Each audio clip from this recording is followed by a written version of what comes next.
ଆହୁରି 24 ଘଣ୍ଟାରେ ରାଜ୍ୟରେ ପ୍ରବଳ ବର୍ଷା ହେବ। ଲଘୁଚାପ ସକ୍ରିୟ ରହିଥିବାରୁ ପ୍ରବଳ ବର୍ଷା ହେବାର ସମ୍ଭାବନା ରହିଛି। ବିଭିନ୍ନ ଜିଲ୍ଲାରେ ବର୍ଷା ହେବା ନେଇ ଆକଳନ କରିଛି ଭାରତୀୟ ପାଣିପାଗ ବିଭାଗ।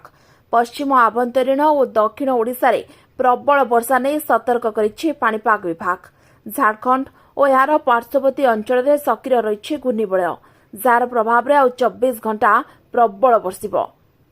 ଗୁରୁବାର ଅପରାହ୍ନରେ ପ୍ରବଳ ବର୍ଷା ହେବାର ସମ୍ଭାବନା ରହିଥିଲା। ତେବେ ଆସନ୍ତା 24 ଘଣ୍ଟାରେ 7 ଜିଲ୍ଲାରେ ପ୍ରବଳରୁ ଅତି ପ୍ରବଳ ବର୍ଷା ହେବା ନେଇ ପାଣିପାଗ ବିଭାଗ ସତର୍କ ସୂଚନା ଜାରି କରିଛି। 7 ଜିଲ୍ଲା ହେଉଛି ସୁନ୍ଦରଗଡ଼, ଝାରସୁଗୁଡ଼ା, ବରଗଡ଼, ସମ୍ବଲପୁର, ସୋନପୁର, କଳାହାଣ୍ଡି ଓ କୋରାପୁଟ। ଏ ସବୁ ଜିଲ୍ଲାରେ ପ୍ରବଳ ବର୍ଷା ହେବା ନେଇ ଅରେଞ୍ଜ ଆଲର୍ଟ ଜାରି କରିଛି ପାଣିପାଗ ବିଜ୍ଞାନ କେନ୍ଦ୍ର। ଏହି ଜିଲ୍ଲାଗୁଡ଼ିକରେ ପ୍ରବଳରୁ ଅତି ପ୍ରବଳ ବର୍ଷା ହେବ। ଏହା ସହିତ 11 ଜିଲ୍ଲାରେ ପ୍ରବଳ ବର୍ଷା ହେବା ନେଇ ୟେଲୋ ଆଲର୍ଟ ଜାରି କରିଛି ପାଣିପାଗ ବିଭାଗ।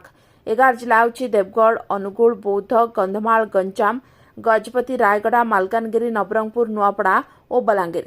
ଏ ସବୁ ଜିଲ୍ଲାରେ ବର୍ଷା ନେଇ ୟେଲୋ ଆଲର୍ଟ ଜାରି ହୋଇଛି।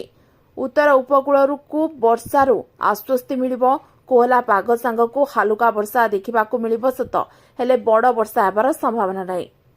ଶୁକ୍ରବାର ଆଭ୍ୟନ୍ତରୀଣ ଅଞ୍ଚଳର 5 ଜିଲ୍ଲାରେ କେବଳ ବର୍ଷାକୁ ନେଇ ଚେତାବନୀ ଦିଆଯାଇଛି।